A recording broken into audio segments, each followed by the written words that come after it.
What do you do when life falls apart? When chaos strikes, do you break or do you rise?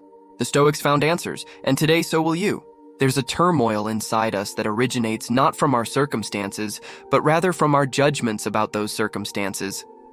As the turbulent storm clouds gather in the sky, threatening to unleash their fury upon the world below, we too often find ourselves consumed by the chaos of our thoughts, tossed about by the winds of fear, anger, and anxiety. It is a battle not of armies, but of minds, a war not of nations, but of souls. Marcus Aurelius, the last of Rome's great emperors, once said, "The happiness of your life depends on the quality of your thoughts." In this video, we will explore 5 powerful Stoic lessons from history's greatest philosophers that will serve as guiding stars, illuminating the path for us to navigate these troubled waters with grace and resilience. Through these lessons, we will learn how to transform our perceived obstacles into opportunities for growth, how to find strength in adversity, and ultimately, how to stay calm in the face of life's inevitable storms. So let us begin our journey, a journey towards inner peace, where the destination is wisdom and the road is paved with the enduring principles of Stoicism. Lesson number 1. Control what you can, release what you can't. When the full weight of a traffic jam presses down on you, or a disagreement at work threatens to spill over, it's easy to feel overwhelmed, even trapped. The philosopher Epictetus reminds us during such moments, some things are in our control and others not. To truly understand this, we must distinguish between what is in our control, our thoughts, our actions, and our reactions, and what is not in our control, the actions and reactions of others, the unpredictability of the future, and the limitations imposed by external circumstances. When we focus on the things we cannot control, we invite frustration, stress, and anxiety into our lives.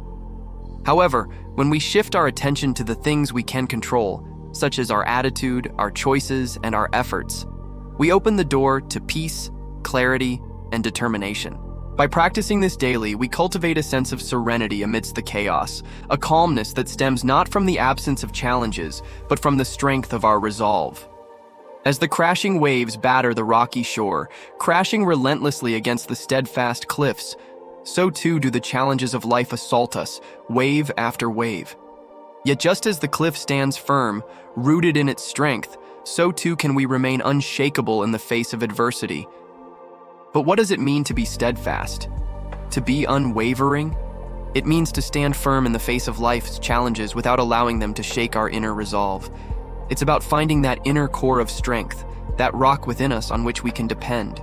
It's about being resilient, adaptable, and most importantly, having the wisdom to choose our response to any situation. For it's not the situation itself that determines our fate, but rather our interpretation of it, our response, our willingness to adapt and to rise above. The Stoics teach us that the obstacle is also the way. The impediment to action advances action. What stands in the way becomes the way. Life will always have its challenges, its obstacles, its impediments. They are the givens of the human experience. But how we respond, how we choose to navigate these challenges, that is where our power lies.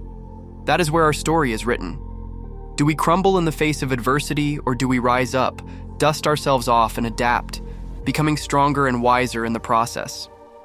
As Seneca wisely noted, life is long, but only the life we waste is long. Don't misunderstand it. I'm not suggesting that we ignore the present, that we fail to engage with the challenges and opportunities that surround us. Rather, I'm advocating for a mindful approach to living, one that recognizes the preciousness of time, yet embraces the unpredictable nature of existence. Let us then seize the day, not with a frantic desperation, but with a focused intensity. Let us dedicate ourselves to our goals, our aspirations, our dreams, while at the same time remaining open to the unexpected turns that life may throw our way. For it is in this delicate balance, this harmonious blend of intention and openness, that we discover the art of living fully in the present, of savoring each moment as if it were a fleeting masterpiece. And let us not forget, amidst the relentless march of time, to pause to reflect, to appreciate the beauty of each passing moment, for it is in these moments of stillness that we truly connect with the rhythm of life itself. Lesson number 3. Remember the bigger picture. How many of us have found ourselves deeply engrossed in the immediate, allowing minor inconveniences to overshadow our lives? Spilled coffee, a missed appointment, a harsh word spoken, or a dream postponed? These seemingly insignificant events can cast long shadows, distorting our perspective and amplifying our stress. In such moments, it's imperative to zoom out, to gain a broader perspective. Look up at the night sky, at the infinite expanse of the universe, at the myriad of stars that twinkle back at us. Our problems, no matter how pressing they may seem, become smaller in comparison. When we contemplate the grand tapestry of existence, we realize how tiny our worries are in the grand scheme of things. We begin to understand that while our problems are real and valid, they are not insurmountable. They are not the center of the universe.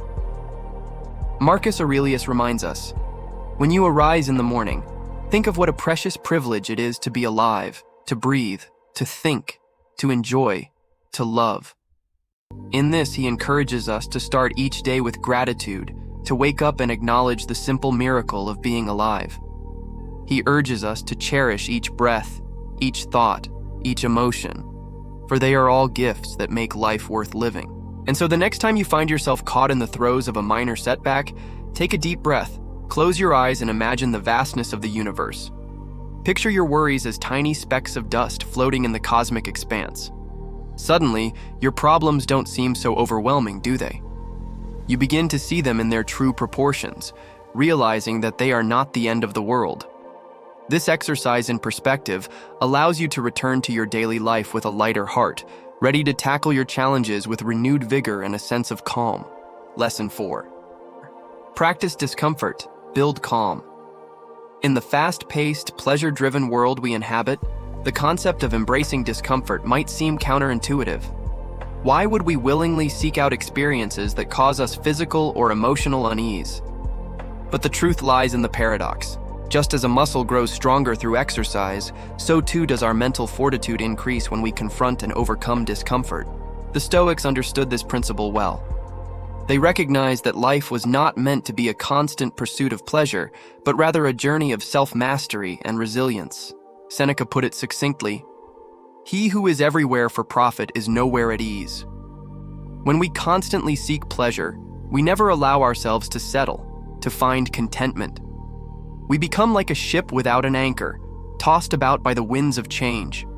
By intentionally exposing ourselves to mild discomfort, such as taking cold showers, eating simple food, or disconnecting from our phones, we build a strong foundation for emotional resilience. These small acts of self-discipline help us develop the ability to withstand greater challenges with equanimity and grace.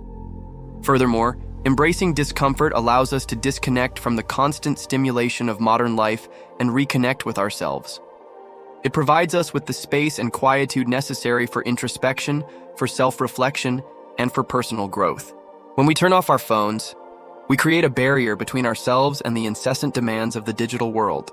This disconnection allows us to be fully present in the moment, to savor the richness of our immediate experience without the distraction of external stimuli. It enables us to listen to the whispers of our soul, to tune into our intuition and inner wisdom, and to make choices that align with our deepest values and aspirations. Lesson number 5, Memento Mori, remember you will die. One of the most profound insights offered by Stoicism is the concept of memento mori, which translates to, remember, you will die. At first glance, this might seem like a morbid mantra, but its intention is far from dwelling on death. Instead, it's an invitation to live more fully, to live more intentionally, or, as the Roman emperor and Stoic philosopher Marcus Aurelius wrote in his personal journal, "You could stop living right now. Let that determine what you do and say and think." The realization of our own mortality serves as a powerful catalyst for change, urging us to make the most of the time we have. It compels us to examine the quality of our thoughts, the depth of our relationships, and the impact we have on the world around us. Memento Mori is a reminder that our time is finite, that each day is a gift to be cherished and utilized to its fullest potential. When we contemplate our own mortality, we gain a new perspective on life's priorities.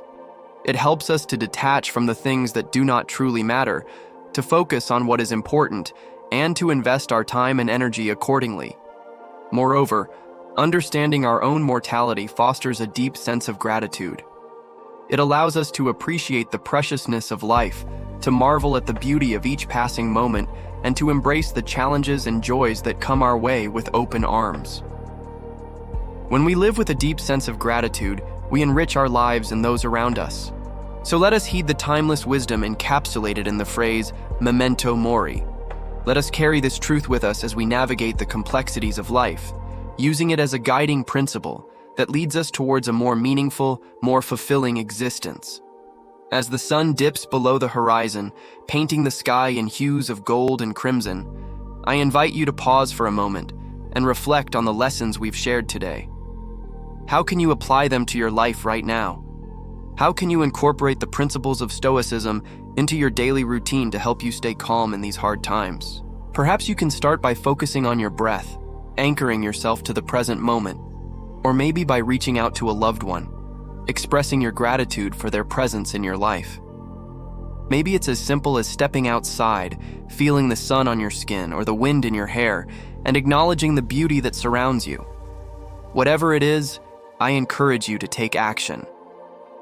Put these lessons into practice and experience the transformative power they hold. Remember, you are not alone in this journey. Reach out to your friends, your family, your community. Share these ideas, engage in thoughtful discussions, and support one another on this path. Together, you can create a ripple effect, spreading calmness and clarity to those around you. As you go about your day, keep these Stoic insights close at hand. Let them guide your thoughts, your actions, your reactions. And as the challenges of life inevitably arise, remember to stay calm, live wisely,